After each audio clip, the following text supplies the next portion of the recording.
Hey everybody, Shoebox Legends here. Thanks for joining me today for a combo video.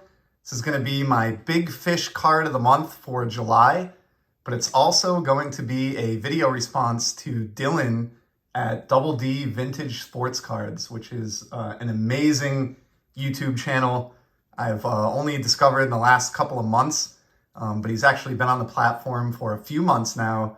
I learned about Dylan from Ken over at Ken's Cardboard, and I just love everything Dylan is doing on the platform and his approach to collecting, his enthusiasm above all else. So he has an amazing hobby room with display cases that he's built.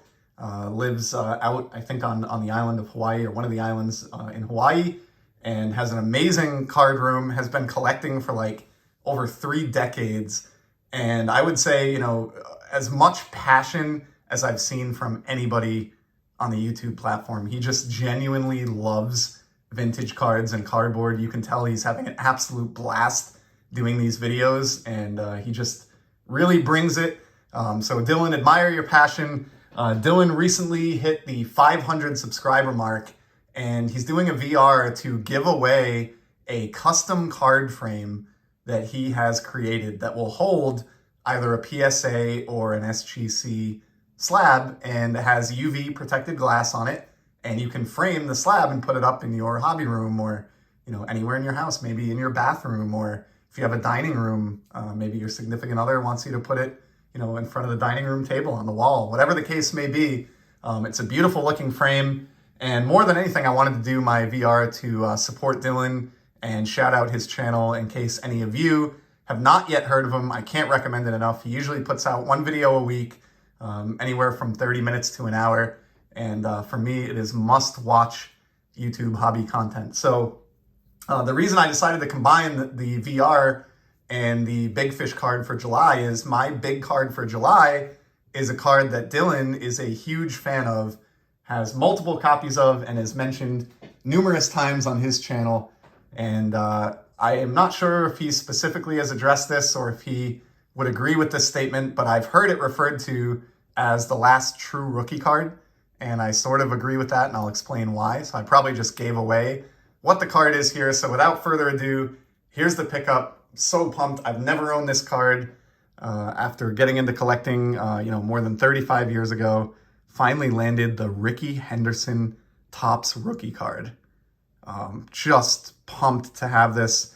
I think I can say that I am more excited about this card than any other Big Fish card that I featured in the first 6 months of the year. Again, these are like a monthly pickup that I'm doing to celebrate my 15 years back in the hobby and my 40th birthday, which is coming up in just a month or two here. So trying to get one big card every month this year. And I've really been putting some focus on the 1980s, and it was just eating at me that I've been missing my entire collecting life the most significant rookie card of the 1980s. And I know, you could say the 89 Upper Deck Griffey is right up there as well, and I would agree with that. I do have an 89 Upper Deck Griffey, but I've never owned the Henderson, and I think it's a more significant card. Why is that? Basically, I want to explain why a lot of people think this is the last true rookie card, and there are a couple reasons for it, in my opinion. For many decades, or a few decades prior to and including 1980, it was Topps, and that was it. So when you mentioned a player's rookie card, it was their Topps rookie card. They just were the same thing. They went hand in hand. So if somebody says Sandy Koufax rookie, you picture the card on the left here. Nobody needs to say anything else about it. Sandy Koufax rookie, that's the card. And that was the case from the mid-50s, where this Koufax rookie comes from, all the way up to this 1980 Rickey Henderson card. Well, that changed in 1981 because other brands came onto the scene. So you had your 81 Topps, great design, by the way, and a set that we're going to be seeing more of on the channel in the very near future. A little bit of foreshadowing there. But you also had 2 new players come into the game in 81. You had Fleer and you had Donruss. So this was no longer, and would never again really truly be, just a Topps world like it was between 1955 and 1980. So when you say Rickey Henderson rookie card, or I picked up a Rickey Henderson rookie card, that is the card that everyone thinks of immediately. Probably every collector worth their weight in vintage cards can just picture that card in their mind without even needing to see a photo. That is the Ricky. But in 81, the following year, with the introduction of those other brands, it wasn't quite as clear. Like, a big player from 81, as far as rookies go, Hall of Famers, is Tim Raines, Rock Raines. Well, when you say Tim Raines rookie card, do you mean his Donruss card or his Fleer card? I mean, another thing that changed in the 80s that wasn't really the case prior is the traded sets started to come out every year. So when you say a Tim Raines rookie from 81, maybe you don't mean any of those three. Maybe you mean his Topps traded rookie card. Certainly by 1982, the year that this Ripken card came out on the right, my birth year came around, you couldn't say that about Cal Ripken. If you said I picked up a Cal Ripken rookie card, somebody's going to ask you which one. Is it the multiplayer Topps you see there? Is it the Topps traded, Fleer, or Donruss? So I do think there's something to be said for the changing landscape in 1981 and beyond in the hobby, and that making the Ricky Henderson sort of the last true rookie card, quote unquote. So just so pumped to have picked one up. It's a card I've desired for decades, and anyone who's ever gone that long wanting a card knows what it feels like when you finally reel it in. It's just an amazing feeling. That's a card that would have made me smile ear to ear as an 8-year-old, in the early 90s, and it makes me smile just as much now in my late 30s, all the way here in the year 2022. So just so happy about that.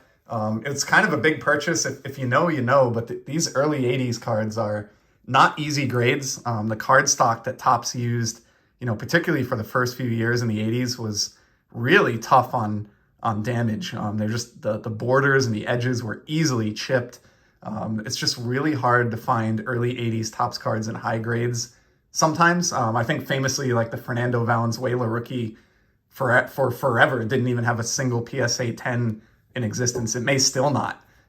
So that just goes to show you how tough the card stock was. And I ended up settling on this 8.5 Ricky Henderson. And that's a pretty big deal to get the card in this grade. I'm not saying that to toot my own horn or anything. I've just, spent some time doing the research and looking at the numbers. And to give you some context, there are almost 11,000 Ricky Henderson rookies that are graded an 8, but there are only 188 8.5. So for my money, it was worth it to bump up that half grade and sort of differentiate that card from all of the other graded rookies out there that are in, an 8 or above. So pumped to add that one. So that's the card that I would put in the frame first as a tribute to you, Dylan. Again, great job with your channel. Thank you so much for the opportunity to do this VR. And I appreciate everybody else for stopping by and checking out my Ricky rookie card. So that's all for today. I'll be back in the near future with some more sports card content. Until then, enjoy the hobby.